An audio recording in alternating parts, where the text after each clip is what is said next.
Welcome to Isaac creations. இன்னைக்கு நம்ம பூரியும் கிழங்கும் செய்யறத வீடியோவை இப்ப பார்க்க போறோம். பாத்தீங்கன்னா உங்களுக்கே தெரியும், எளிமையான குருமாவும் சுவையான பூரியும் எப்படி செய்யலான்றத இந்த வீடியோல பார்க்கலாம் வாங்க.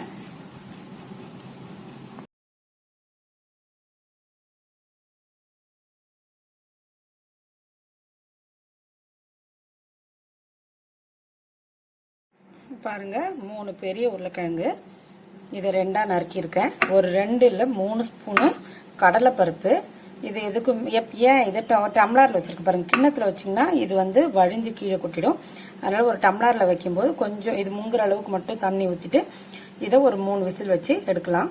ரொம்ப தண்ணி ஊற்றிடாதீங்க. இங்க பாருங்க, இது முங்குற அளவு மட்டும், அவ்வளவுதான் தண்ணி ஊற்றணும். அதுக்கு மேல ஊற்றக்கூடாது. அப்புறம் குக்கர்ல வேக வைக்கிறதுக்கு தண்ணி, இது எல்லாத்தையும் நம்ம ஒரு 3 விசில் வச்சு நம்ம ஆஃப் பண்ணலாம். இப்போ இதில் வேற எதுவுமே போடலை. 3 உருளைக்கிழங்கும் ஒரு 3 ஸ்பூனு கடலைப்பருப்பும் சேர்த்து ஒரு 3 விசில் விட போகிறோம். பாருங்க, உருளைக்கிழங்க தோல் செத்தி தோல் வேக வச்சுட்டு தோல் உரிச்சு வச்சிருக்கோம். ரொம்ப அருமையாக வந்திருக்கு. கோஸு, வெங்காயத்துக்கு பதிலாக நீங்கள் வெங்காயம் போட்டுக்கலாம். தக்காளி ஒன்னேன்னு போடுங்க. ரொம்ப சின்ன தக்காளி போடுங்க, பெருசாக போட வேண்டாம். பச்சை மிளகாய், புதினா, கொத்தமல்லி தழை, துருவிய இஞ்சி, வேக வைத்த கடலை பருப்பு.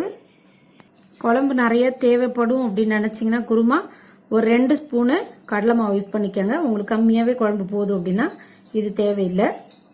பானையில சூடு பண்ணிக்கோங்க. எண்ணெய் ஊற்றி கடுகு போட்டிருக்கோம். கடுகு இஞ்சி போடலாம்.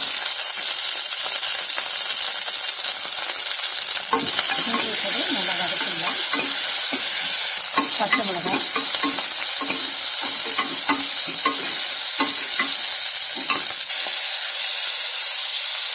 இப்போ கோஸை போட்டுட்டோம். கோஸை போட்டு நல்லா வதக்கணும். பச்சை வாசனை போகிற அளவுக்கு நல்லா வதக்கலாம்.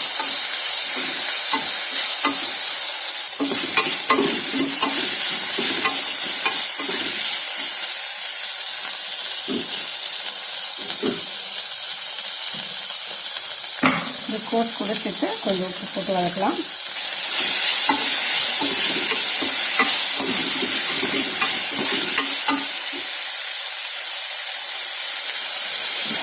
இப்போ தக்காளி போடலாம்.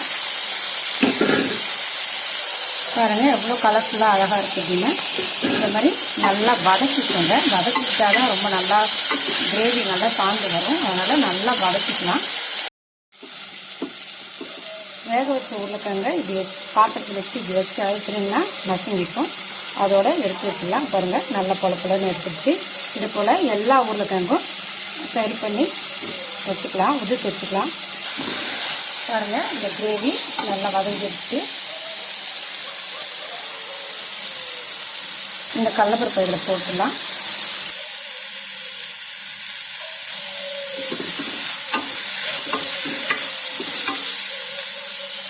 நல்லா வதக்கணும். இப்போ நம்ம உதிர்த்து வச்சுருக்க உருளைக்கிழங்கு இதில் போடணும். இதுக்கு தேவையான மஞ்சள் பொடியும் இதுக்கு தேவையான உப்பையும் போட்டுடுறோம். தேவையான தண்ணியை ஊற்றிக்கிறோம்.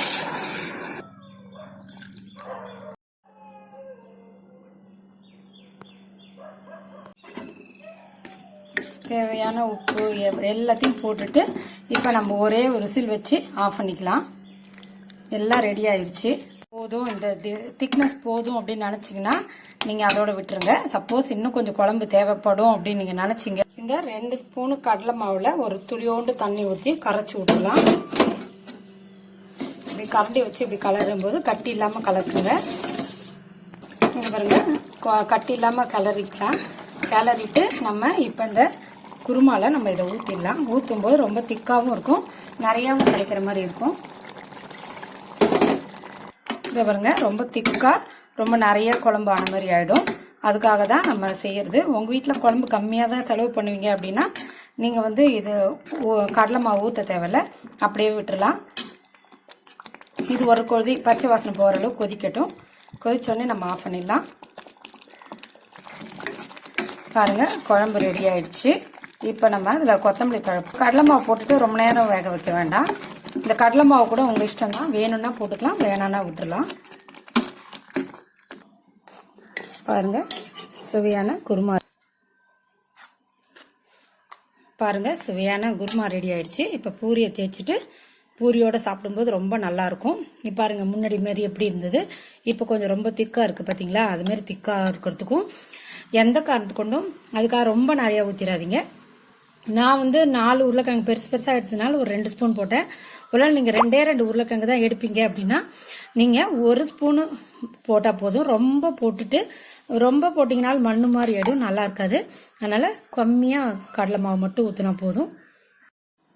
பூரிக்கு மாவு பசையணும். இந்த பாருங்கள், இது 2 ஸ்பூன் ரவை வச்சுருக்கேன், தேவையான அளவு உப்பு வச்சுருக்கேன். இது கூட கொஞ்சோண்டு தண்ணி கலந்துக்கலாம். பூரி மாவு எந்த காரணத்துக்கு கொண்டு பிசைஞ்சு வச்சிடக்கூடாது. பிசைஞ்சிட்டு உடனே நம்ம பருத்தி தேய்க்க ஆரம்பிச்சிடணும். நல்லா டைட்டாக பிசையணும். எந்த காரணம் ரொம்ப திக்கு தண்ணியாகவும் இருக்கக்கூடாது, சப்பாத்தி மாவு அளவுக்குலாம். பாருங்கள் மாவை நல்லா திக்காக பிசைஞ்சுக்கணும். கொஞ்சம் கூட நல்லா டைட்டாக பிசைஞ்சோடனே தேய்க்க ஆரம்பிச்சிடணும். எந்த காரணத்துக்கு கொண்டு பூரியோட மாவை ஊற வைக்காதீங்க, ரொம்ப எண்ணெய் குடிக்கும். எண்ணெய் குடிக்காமல் செய்யணும்னா பூரிக்கு உடனே பிசைஞ்சு சுட ஆரம்பிச்சிடணும். பாருங்கள் எல்லா சப்பாத்தியும் ஒன்றா பூரியும் ஒன்றா தேய்ச்சி வச்சுடுவேன். நான் எப்பயுமே அப்படி தான் செய்வேன். ஒன்றா தேய்ச்சி செஞ்சோம் அப்படின்னா எண்ணெய் ஆவியாக போகும், எண்ணெய் வேஸ்ட்டாக போகும். இந்த பாருங்கள் இந்த அளவு துளியோண்டு கனமானதாக சப்பாத்தி பூரி இதை பருத்திட்டு மொத்தமாக நம்ம வீட்டுக்கு தெரியும் நமக்கு எவ்வளோ நம்ம வீட்டில் செலவாகும் அப்படின்னு. அந்த அளவு கரெக்டாக செஞ்சுட்டு நம்ம பருத்தி வச்சிடலாம். அதுக்கப்புறம் எண்ணெய் நல்லா சூடு ஆகட்டும். அப்பப்போ நம்ம அதுதான் ஏன் அப்படின்னா அப்பப்போ நம்ம தேய்க்கும் போது எண்ணெய் கொஞ்சம் சிம் பண்ணணும், திரும்ப தேய்க்கணும், விடணும். அப்படிங்கும்போது நிறைய எண்ணெய் ஆவியாகவும் போகும், எண்ணெயும் லேட்டாக எண்ணெயும் குடிக்கும். அதுமாரி செய்யாமல் நம்ம சப்பாத்தியை ஃபுல்லாக நமக்கு எவ்வளோ பூரி வேணுமோ அந்தளவுக்கு தேய்ச்சி வச்சுட்டோம் அப்படின்னா கடகடன்னு சுட்டும் எடுத்துடலாம். அதே சமயத்தில் நமக்கு எண்ணெய்கிட்ட ரொம்ப நேரம் நிற்கிற ஒரு ஃபீலிங்கும் வராது. பாருங்கள் எண்ணெய் வச்சுருக்கேன், எண்ணெய் நல்லா காயட்டும். இன்னும் எண்ணெய் காயலை. இப்போ பாருங்கள் எண்ணெய் நல்லா காஞ்சிருச்சு. இப்போ பூரியை போடலாம். இந்த ஒரு இப்படி அழுத்தி விடணும், அப்போ தான் உப்பி வரும். இந்த பாருங்க உப்பி வந்துருச்சு. அப்போ இப்போ திருப்பிடலாம். நம்ம கொஞ்சம் கனமாக தேய்ச்சா மட்டும்தான் நமக்கு கரெக்டாக உப்பி வரும். நீங்கள் எந்த இடத்துல மெலிசாக தேய்ச்சிட்டிங்களோ அந்த இடத்துல உப்பி வராது, அதான் கணக்கு. 2 பக்கமும் திருப்பி போட்டு இதை பாருங்கள் நல்லா ப்ரௌன் கலர் ஆயிடுச்சு. இப்போ நம்ம எடுத்துடலாம். பாருங்கள் அப்படியே இருக்கும் 2 நிமிஷத்துக்கு, அதுதான் ரவையோட ஸ்பெஷாலிட்டி. எண்ணெய்லாம் வாரி ஊற்ற தேவையில்லை. இப்படி நம்ம அழுத்தி லைட்டாக நம்மளோட பலம் கொண்ட மட்டும் அழுத்தக்கூடாது. சும்மா அப்படியே லைட்டாக அப்படி கையை சப்போர்ட் வச்ச மாதிரி இப்படி வச்சா போதும், வேறு எதுவும் செய்ய தேவையில்லை.